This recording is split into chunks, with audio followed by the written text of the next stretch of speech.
Hello dear students. चलिए आज आपको एक और सफल छात्र से ट्राइबेक के एक और सफल छात्र से मिलाते हैं। देवकरण जी हमारे साथ बैठे हुए हैं और सबसे पहले तो इनका परिचय हम जाना चाहेंगे। बेटा अपना परिचय दीजिए। मेरा नाम देवकरण है। इस साल मेरी एडमिशन एनआईटी श्रीनगर में हुई है। जेई मेंस क्लियर किया 2022 में मैं। तो इस साल मुझे अलॉट हुआ कॉलेज एनआईटी श्रीनगर। आपकी ब्रांच क्या है बेटा? आईटी ब्रांच है मेरी। और आप वैसे मतलब कहाँ से रहने वाले हैं? मैं मतलब मेरा जन्म भी पटना में हुआ, मैं शुरू से पटना में ही रहा हूँ। अच्छा, क्या पिताजी क्या करते हैं बेटा? मेरे पिताजी बिजनेसमैन हैं, उनका प्रिंटिंग लाइन का बिजनेस है। अच्छा, जैसे बेटा हमको लगता है कि 2020 का ही तुम भी स्टूडेंट थे और 2 साल का जो जर्नी रहा ट्राइबेक के साथ बेटा, हम चाहेंगे कि उसको साझा करो कि कैसा जर्नी रहा तुम्हारा ट्राइबेक के साथ। 2020 में मैंने यहाँ पे एडमिशन लिया। 2020 के अक्टूबर टाइम में मैं आया और 2 महीना रहा और उसके बाद फिर यहाँ पे लॉकडाउन हो गया। तो लॉकडाउन हुआ तो हमारे टीचर्स, जैसे हमारे फैमिली हमारे साथ नहीं छोड़े इतने बुरे दौर में, वैसे ही टीचर भी हमारे फैमिली की तरह हमारा साथ नहीं छोड़े। और मैं डे स्कॉलर था, मतलब मैं घर से कोचिंग आता था, हॉस्टल में नहीं रहा। लेकिन सर ने ऑनलाइन की सुविधा उपलब्ध कराई यहाँ पर और ऑनलाइन की, और हम लोग भी सर का मतलब टोटल क्लास जो भी फिजिक्स केमिस्ट्री मैथ होता था तो हमारा ऑनलाइन हो जाता था, जिसके द्वारा हम लोग घर पे ही बैठ करके सारा चीज़ का मतलब क्लास और सिलेबस टाइम पे कवर हुआ। और साथ ही साथ सर ने वादा भी किया था कि जब ऑफलाइन खुलेगा तो टोटल हम लोग शुरू से हर चीज़ पढ़ाएंगे, और वो चीज़ उन्होंने पूरा भी किया कि जैसे ही ऑफलाइन हम लोग का क्लास शुरू हुआ तो सर डे वन से जो भी सिलेबस ऑनलाइन हमारी पढ़ाई हुई थी तो डे वन से सारा चीज़ कवर किया हम लोग के एंड तक। क्योंकि बहुत चैलेंजेस थे हमारे साथ, क्योंकि हमको लगता है कि तुम लोग का जो बैच है वो सबसे ज़्यादा कोविड से सफ़र किया, दो दो बार कोविड से सफ़र किया। और सच बात है कि हम लोग ऑनलाइन क्लासेस तो देते थे लेकिन बहुत सेटिस्फैक्शन होती नहीं थी। तो बच्चों को ये प्रॉमिस रहता था कि अभी ऑनलाइन करिए, लेकिन जैसे ही कैंपस खुलेगी तो हम लोग फिर सारे सेशन को इसको ऑफलाइन करेंगे। सारे जो भी हमने कंटेंट आपको ऑनलाइन पढ़ाए हैं उन सारे कंटेंट को हम ऑफलाइन पढ़ाएंगे। जैसे बेटा ट्राइबेक में केमिस्ट्री फिजिक्स मैथ्स में कौन कौन से शिक्षक से आपने पढ़ाई करी और उनके साथ क्या एक्सपीरियंस रहा, हम चाहेंगे उनको एक बार साझा करें।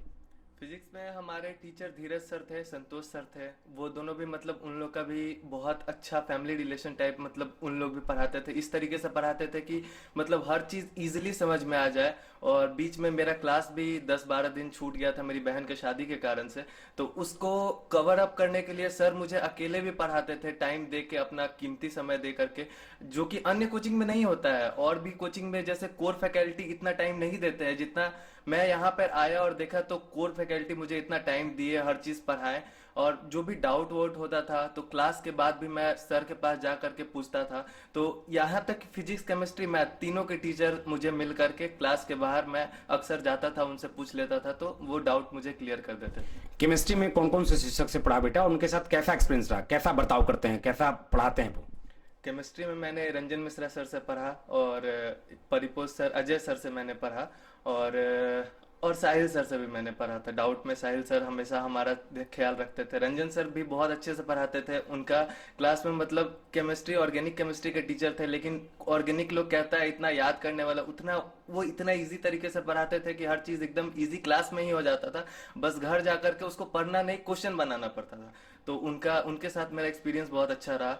और फिर परिपोष सर भी हम लोग के इनऑर्गेनिक और फिजिकल के टीचर थे, वो भी बहुत अच्छा पढ़ाए। उनसे भी मैंने डाउट बहुत बार पूछा, उनको भी बहुत परेशान किया मैंने डाउट पूछ करके, लेकिन उनका भी, वो कभी तंग नहीं होते थे। हमेशा एक सवाल को मैं 5 तरह से पूछता था, फिर भी वो मुझे मतलब समझाते थे, ऐसा नहीं है कि मतलब वो कभी उब जाते थे। तो ये भी उनके साथ मेरा एक्सपीरियंस बहुत अच्छा रहा।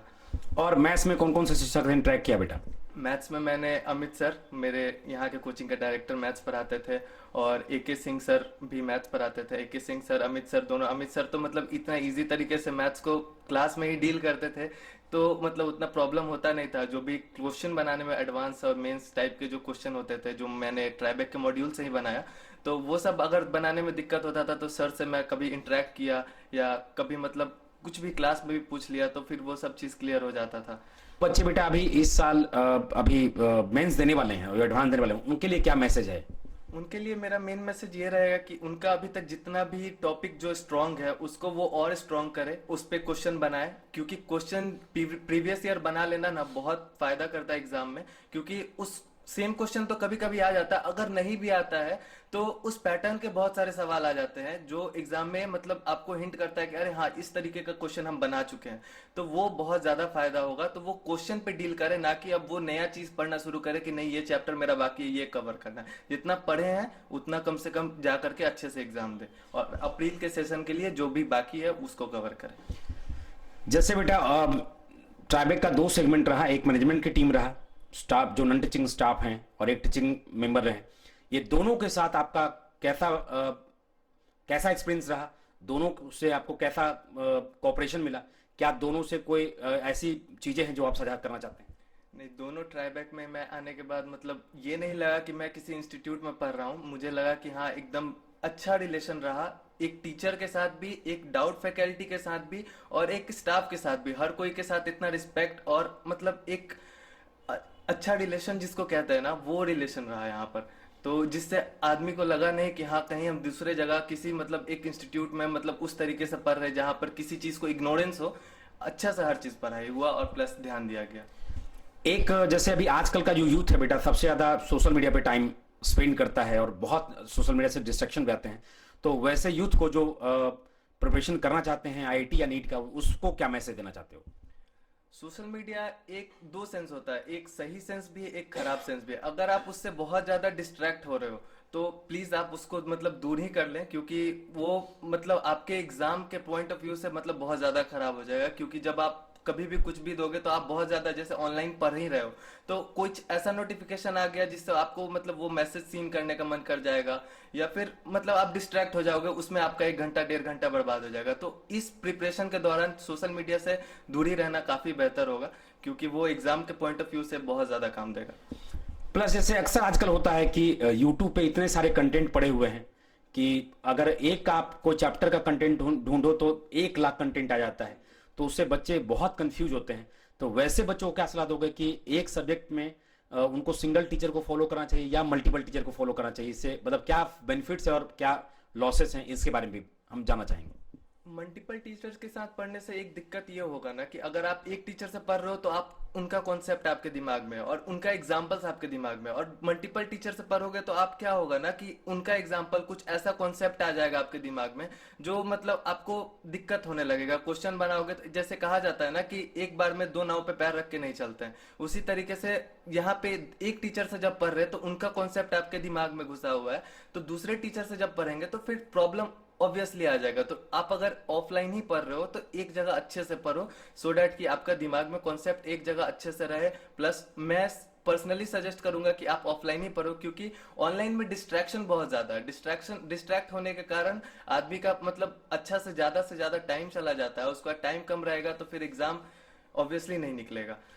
तुम्हारा आगे फ्यूचर प्लान क्या है बेटा? मतलब इंजीनियरिंग करके और आगे क्या प्लानिंग है? यूपीएससी की तरफ जाना है या फिर इसी में आगे और एमटेक या और एमबीए वगैरह क्या करने का प्लान है? सर मैं फिलहाल अभी गेट का सोच रहा हूँ, ये बीटेक के साथ मैं मतलब पढ़ते पढ़ते मैं गेट का तैयारी करूंगा। उसके बाद फिर एक्सपीरियंस, पहले यहाँ बीटेक के बाद कुछ जॉब लूंगा, 2-3 साल का एक्सपीरियंस जरूरी होगा, एक्सपीरियंस लूंगा। उसके बाद फिर गेट में का तैयारी करूंगा और उसके बाद फिर एमटेक करने के बाद फिर जो। चलो ठीक है बेटा, हम चाहते हैं कि तुम जिंदगी में जो करना चाहते हो जरूर एक सक्सेसफुल इंसान बनोगे। बस ये डिटर्मिनेशन, यही जुनून, यही जज्बा हमको अपने लाइफ के हर कदम पे रहना है। बहुत सारी परेशानी भी आएगी, चैलेंजेस भी आएंगे, लेकिन हमको इनसे डरना नहीं है, हमको इनसे डट के सामना करना है। बहुत बहुत धन्यवाद, थैंक यू।